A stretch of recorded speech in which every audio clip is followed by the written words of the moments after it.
자, 여호사밧 왕에 대한 좀 자세한 설명이 나오고 있습니다. 그에 대한 평가가 나오고 있는데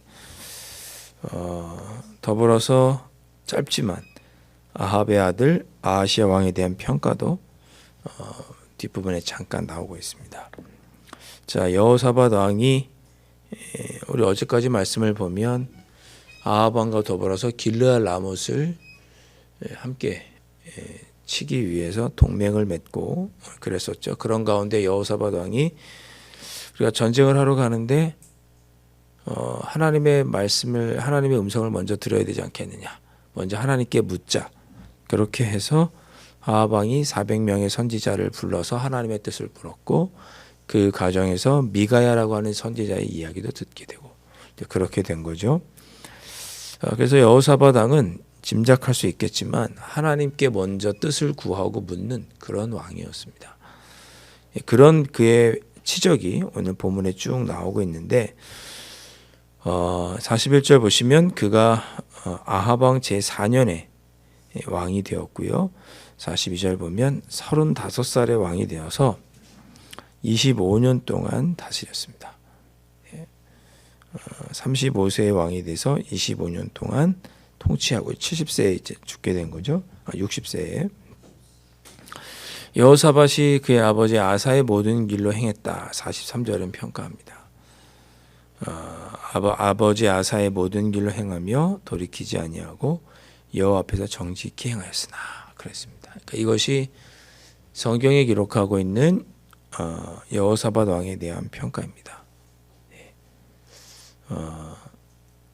앞서 말씀드렸던 것처럼 그렇기 때문에 여호와 보시기에 정직했기 때문에 그는 매사에 하나님께 먼저 묻고 행했던 그런 왕이었던 거죠. 44절에 보면 특별히 그의 치적이 쭉 몇 가지가 나오는데 특별히 그는 이스라엘 왕과 화평했다 그랬습니다. 르호보암 왕은 자기가 통치하는 내내 북이스라엘과 전쟁을 했거든요. 항상 전쟁했다 그렇게 표현도 했는데 여호사밧 왕은 이스라엘과 화평을 누렸습니다. 그가 했던 자세한 치적들은 유다 왕 역대지략에 기록되어 있지만 성경은 그런 어떤 치적을 그런 눈에 보이는 어떤 치적을 기록하는 책이 아니고 신앙에 대해서 기록한 책이니까 여기서는 뭐라고 기록했냐? 여호와 보시기에 정직하게 행했다. 그렇게 평가하고 있고 북이스라엘과 더불어 화평하게 보냈다. 그렇게 업적을 기록하고 있고요. 46절에 보니까 그가 아버지 아사의 시대에 남아있던 아버지의 뒤를 이어서 아버지가 하지 못했던 신앙 종교개혁을 한 거죠. 성전에 남색하는 자들을 다 쫓아냈다. 그렇게 평가하고 있고 에돔에는 왕이 없고 섭전 왕이 있었다라 그랬습니다.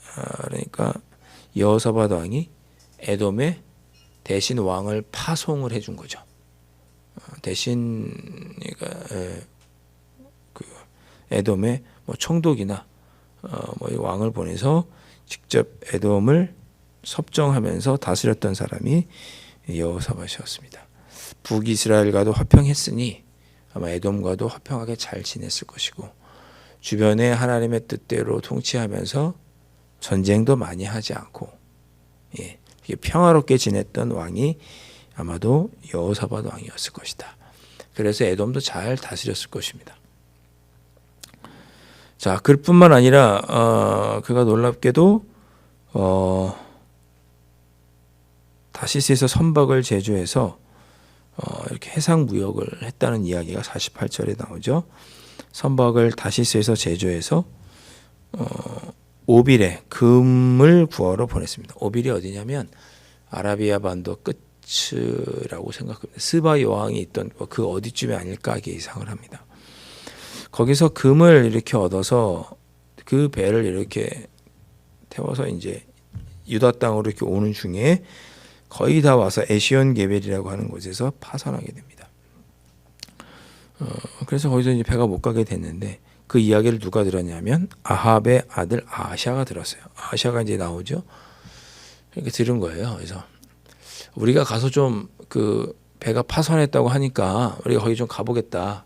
가서 파손당한 배를 좀 이렇게 뭐라 그럴까요? 좀 뒤져서 뭐 금을 싣고 왔다고 하는데 좀 가져가겠다. 그랬더니 여호사밧이 그것은 허락하지 않았다. 이런 이야기가 있습니다. 요 내용은 여호사밧 왕이 해상무역도 했구나. 그렇게 이해하시면 될 것 같고, 그렇게 70년을 살고 60년을 살고 그가 조상들과 함께 조상들이 가는 길로 죽게 되었고, 이어서 여호람이 대신하여 왕이 됩니다. 한마디로 말하면 여호사밧 왕은 하나님 보시기에 선했던 왕, 참 좋았던 왕, 주변의 나라들과도 화평했던 왕, 다시 무역도 재개하고 나라를 어느 정도 부강하게 했던 왕, 그렇게 평가할 수 있을 것 같습니다. 그런데 이어지는 아합 왕에 이어져서 나오는 아합의 아들 아하시아 왕에 대한 평가는 여호사밧 왕과는 전혀 다른 평가죠. 51절에 보니까 여호사밧 왕 17년에 아하시아가 왕이 됐고 20년이 아니라 2년 동안 다스립니다. 2년 동안 다스려요. 그러니까 17년에 왕이 되었으니까 여호사밧 왕 19년쯤에 죽은 거죠. 여호사밧이 다 다스리기도 전에 그의 통치 기간은 끝이 납니다. 그랬을 이유가 이제 52절에 나오는 거죠. 그에 대한 평가가 그의 아버지의 길과 그의 어머니의 길과 이스라엘에게 범죄하게 한 느바세 아들 여로보암의 길로 행했다. 그렇습니다. 그의 아버지의 길이 누구의 길입니까? 아합의 길이죠. 그의 어머니가 누굽니까? 이세벨이죠. 북이스라엘의 최악의 왕 아합과 이세벨의 길로 그가 행했다. 이스라엘의 시조인 여로보암의 길로 행했다. 여기서 이스라엘은 북이스라엘을 얘기합니다. 이스라엘의 길로 행했다. 그래서 바알을 섬겨 예배하고 이스라엘의 하나님 여호와를 노하시게 하고 그의 아버지의 온갖 행위같이 하나님 보시기에 악한 행위를 했다라고 말씀합니다. 여호사밧 왕은 참 좋은 길, 어떻게 보면 선한 하나님께서 보시기에 칭찬받을 만한 그런 삶을 살았고 아하시아는 그런 삶을 살지 못했습니다. 여러분 우리는 어떻게 살아야겠습니까? 두 왕에 있어서 어저께인가요? 수요일인가요? 어제 이렇게 점심시간에 집에 점심 식사를 하러 딱 가는데 우리 집사님 한 분이 오셔가지고 여기 교회 앞에 마당에서 이렇게 또 소나무 이렇게 나뭇가지를 이렇게 치우고 계시더라고요. 또 더운 날씨도 불구하고 또 이렇게 소나무 가지를 이렇게 다 정리를 하고 계시더라고요. 인사를 드리고 이제 밥을 먹으러 가면서 또 말씀을 준비하면서 그런 생각이 들었습니다. 우리의 삶도 조금 가지치기가 필요하지 않은가. 여러분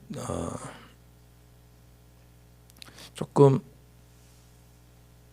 하나님 보시기에 좀 단순하게 살아야 되는 게 아닐까. 단순하다는 건 뭐 다른 뜻이 아니고 뭐 한 가지만 해라 그런 의미가 아니라 우리의 삶을 우리의 신앙의 눈으로 이렇게 보아서 하나님 보시기에 원하지 않으실 것 같은 일이라면 좀 정리하시는 게 좋지 않을까. 지나치게 뭐 그럴 일 없겠지만 유흥을 하시거나 또 지나치게 또 물질에 몰두하거나 또 이것저것 여러 사람을 만나느라 시간과 마음이 분주하거나 할 때 우리의 삶을 이렇게 좀 돌아보시고 하나님 아버지 앞에 정직하게 한번 물어보시고 우리의 삶을 조금 정리하는 것이 필요하지 않을까. 마치 나무를 이렇게 가지를 정리하면 나무도 깨끗하고 보기도 좋고 또 나무도 더 잘 자랄 수 있잖아요. 그런 것처럼 내가 지금 어떤 모습으로 살고 있는지를 한번 돌아보시고 깨끗하게 정리해야 할 것들은 좀 정리해야 하지 않을까. 신앙의 관점으로 아하시아라고 또 여호사밧이라고 또 많은 일을 하지 않았겠습니까? 그러나 성경은 우리로 하여금 하나님 보시기에 정직한 삶을 살 것을 두 왕의 이야기를 통해서 오늘도 우리에게 말씀하십니다. 하나님 보시기에 조금 자잘하게 뻗어져 있는 좀 내 삶에 정리해야 될 부분들이 있다면 하나둘씩 좀 정리하는 것도 좋지 않겠는가. 예. 그런 생각이 문득 오늘 여호사밧 이야기를 또 준비하면서 또 그렇게 교회 마침 오셔서 이렇게 교회 나뭇가지를 정리하시는 모습을 보면서 그런 생각이 들었습니다. 여러분, 어떤 삶을 살아야 하는지는 우리가 너무나 잘 알고 있습니다. 우리 모두 다 여호사밧처럼 살고 하나님 보시기에 정직하다는 평가를 듣고 싶죠. 누가 아하시아처럼 여호와 보시기에 악을 행했다, 그런 삶의 평가를 듣고 싶은 분이 누가 있겠습니까? 우리 모든 그리스도인들에게. 그러니 우리가 하나님께 그런 좋은 평가를 듣기 위해서는 하나님의 음성을 듣고 내 삶에 불필요한 가지들은 조금 정리하는 것이 하나님 보시기에 더 기뻐하실 만한 그런 삶을 살아가게 되는 것이 아닐까. 오늘도 이 새벽에 오늘 우리 삶을 한번 돌아보시고 조금 우리의 삶을 좀 간소하고 깨끗하게 정리해야 될 부분들이 있다면 작은 것부터 실천해 보시는 오늘 하루가 되실 수 있기를 주님의 이름으로 축원드립니다. 기도하겠습니다. 하나님, 저희들도 여호사밧 왕처럼 여호와 보시기에 정직하게 살기를 우리 하나님은 원하고 계십니다. 그러기 위하여 하나님께 항상 먼저 묻고 그 하나님의 말씀에 의지하여서 내 삶을 조금 간소하게 하고 깨끗하게 정리하여서 하나님 보시기에도 기쁨이요 나의 삶도 성숙하고 아름답고 성장하는 그런 귀한 삶이 될 수 있기를 간절히 소망하오니 성령 하나님 오늘 하루도 붙잡아 주시고 주님의 뜻으로 인도하여 주옵소서. 귀하신 예수 그리스도의 이름으로 간절히 기도하옵나이다. 아멘. 하늘에 계신 우리 아버지, 아버지의 이름을 거룩하게 하시며 아버지의 나라가 오게 하시며 아버지의 뜻이 하늘에서와 같이 땅에서도 이루어지게 하소서. 오늘 우리에게 일용할 양식을 주시고 우리가 우리에게 잘못한 사람을 용서하여 준 것 같이 우리 죄를 용서하여 주시고 우리를 시험에 빠지지 않게 하시고 악에서 구하소서. 나라와 권능과 영광이 영원히 아버지의 것입니다. 아멘.